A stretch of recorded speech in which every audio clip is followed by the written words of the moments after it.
Hi hello नमस्कार. मी अश्विनी स्वागत करते तुमचं आपल्या नवीन अशा व्हिडिओ ब्लॉगमध्ये. तर आता वाजले होते रात्रीचे 1:45 आणि 1:45 वाजता आम्ही कृष्णाला दवाखान्यातून घरी घेऊन आलो. काय कारण होतं तेच होतं तुम्हाला मी पुढे व्हिडिओमध्ये सांगणारच आहे. त्यासाठी आपला व्हिडिओ स्किप न करता शेवटपर्यंत नक्कीच बघा. तर या इकडे आहे ना आता रात्री कोणी जेवलं पण नव्हतं. त्याच्यामुळे रात्रीचा भांडी वगैरे सगळा पसारा तसाच राहिला होता. तर तो आधी मी स्वच्छ करून घेतला. म्हणजे जी भांडी होती ना रात्रीची तीच मी सकाळीच घासली. नाहीतर मी कधीच रात्रीची भांडी सकाळसाठी ठेवत नाही. तर ती भांडी घासून घेतली आणि त्यानंतर ना आपल्या रेग्युलर कामाला सुरुवात केली. तर या इकडे मी आहे ना आता तुम्ही पाहू शकता रात्रीचा आमचा स्वयंपाक तो तसाच आहे. वरण पाहिलं असेल तुम्ही, सॉरी ती मुगाची भाजी केली होती मी. आणि त्यानंतर ना ह्या ज्या भाकरी आहेत ना त्यासुद्धा तशाच होत्या. रात्री आमच्या तर कोणीच जेवलं नाही. तर त्याच भाकरींचा आता मला चिवडा करून घ्यायचा होता. पण म्हटलं साई काही चिवडा खाणार नाही, त्यासाठी त्याला आहे ना आपल्या ज्या रव्याच्या शेवया असतात ना त्याची मॅगी करायची होती. आता कढईमध्ये ना छान असं तेल गरम करून घेतलं. त्यामध्ये कांदा, टोमॅटो, मिरची ही छान अशी परतून घेतली आणि त्यामध्ये हळद, मीठ आणि जो मॅगीचा मसाला असतो ना तो टाकून घेतला. थोडंसं पाणी टाकलं आणि त्यामध्ये त्या शेवया घालून घेतल्या. याची ना खूप छान अशी मॅगी तयार होते.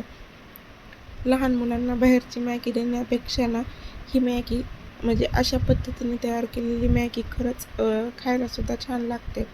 तर याच्या ना गोड शेवया पण करतात. पण लहान मुलांचं कसं आहे ना त्यांना गोड आवडत नाही.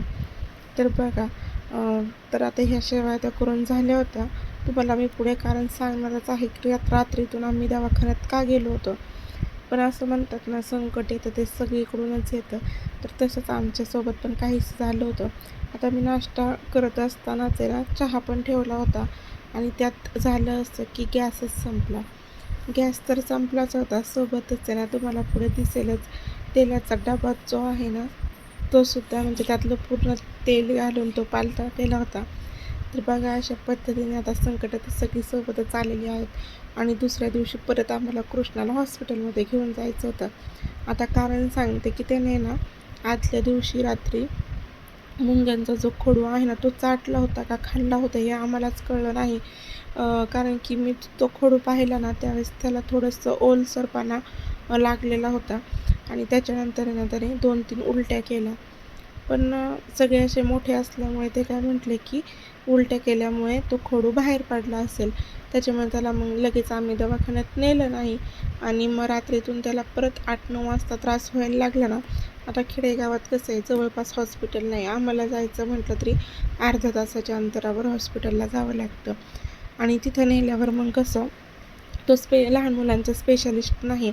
आम्ही दरवेळेस साईला कृष्णाला जो नेतो ना तो आमच्या गावापासून थोडंसं लांब केडगावला आम्हाला न्यावं लागतं. तर त्या डॉक्टरांकडे गेलो होतो. त्यांनी अगदीच घाबरून दिलं की त्याला 24 तास अंडर ऑब्झर्वेशन खाली ठेवावं लागेल. त्याच्यामुळे मग आम्ही त्याला ना रात्रीतूनच हॉस्पिटलमध्ये नेलं होतं. पण तिथे गेल्यावर डॉक्टर म्हणले काळजी करण्याची काही गरज नाही. त्यांनी थोडीशी औषधं दिली आणि ती औषधं रात्रीतून त्याला द्यायला सांगितली. त्याला ती औषधे दिल्यावर डॉक्टर म्हणले त्याला जर दुसऱ्या दिवशी काही त्रास जाणवला तर तुम्ही परत घेऊन या. तर त्याला दुसऱ्या दिवशी परत जुलाब, उलट्या असा त्रास जाणवला होता. तापसुद्धा आला होता. त्याच्यामुळे ना त्याला परत आम्ही हॉस्पिटलमध्ये घेऊन गेलो आणि पूर्ण दिवस हा हॉस्पिटलमध्ये घालवला. त्यामुळे मुलांना ना अधिक काम ठेवून त्यांच्यावर लक्ष तर द्यावंच लागतं.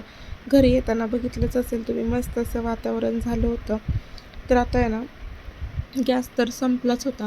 पण म्हटलं थोडाफार गॅस जर शिल्लक असला ना तर आपण त्याच्यावर मस्त असा चहा करूया. चहा करून झाला आणि त्यानंतर ना मस्त अशी पावसाने ना हजेरी लावली. पण हा पाऊस आमच्यासाठी काही चांगला नव्हता. कारण की पाऊस आला तर स्वयंपाक करायचा कुठं असा प्रश्न आहे ना आमच्यासमोर उभा होता. पाऊस झाला तर चांगलंच झालं. कारण की भरपूर दिवस आता जून महिना संपत आला तरीसुद्धा पाऊस नव्हता. त्याच्यामुळे ना शेतकऱ्यांचे भरपूर असे हाल झाले. खास करून आहे ना त्यांना ऊसासाठी पाणी मिळालं नाही. त्याच्यामुळे ज्या ऊसाच्या लागवडी आहेत ना त्या लांबल्या गेल्या. तर बघा आता हा पाऊस चालूच होता आणि लहान मुलांचं कसं ना आजारी असलं की भरपूर अशी किरकिर करतात. त्यांना फक्त आणि फक्त आईच लागत असते. तसंच कृष्णाचं काहीसं झालं. दवाखान्यातून आल्यावर आहे ना पहिलं त्याला दूध बिस्किट बळच खायला घातलं होतं तसं पण त्याला आहे ना खायला घालायला बळच लागतं, तो असं खातच नाही. त्यानंतरनं मी लगेच डाळ भाताचा कुकर लावून दिला होता, कारण की पावसाचं वातावरण झालं होतं. तर या इकडे बघा साईने छान असं चित्र काढलेलं आहे, जो की योगा दिवस झाला ना त्यानिमित्तानं त्यांना शाळेमध्ये चित्र काढायला लावलं होतं. तर मी त्याचा टाईम टेबल असाच भिंतीवर लावून ठेवलेला आहे. ज्यावेळेस त्याला अभ्यास द्यायचा ना त्यावेळेस मग तो पटकन असा म्हणजे वह्या वगैरे देता येतात. आता पाऊस थांबला. आता पाऊस तर काय थांबला होता. त्यानंतर घरी आणले होते मासे. हे मासेच मला करून घ्यायचे होते. तो करण्यासाठी घरी तर काय गॅस नव्हता. म्हणजे शेगडी आहे ना त्याच्यावरच लवकर अशीच मी स्वयंपाकाला लागले होते. फक्त डाळ, खोबरं आणि कांदा छान असा तळून घेतला आणि मिक्सरमध्ये त्याचं वाटण करून घेतलं. कारण की पावसाळा म्हटलं की लाईट कधी जाईल हे सांगता येत नाही.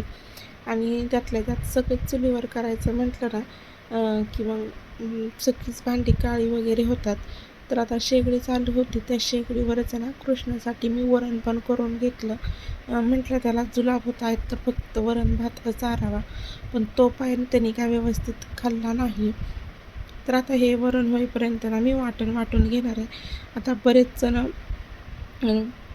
नॉनव्हेज खात नसतील तर त्यांनी हा जो पार्ट आहे ना तो स्किप करून बघा. तर या इकडे ना इथपर्यंतच मी शूट केलं, कारण की नंतर मला कृष्णाने काहीच करून दिलं नाही.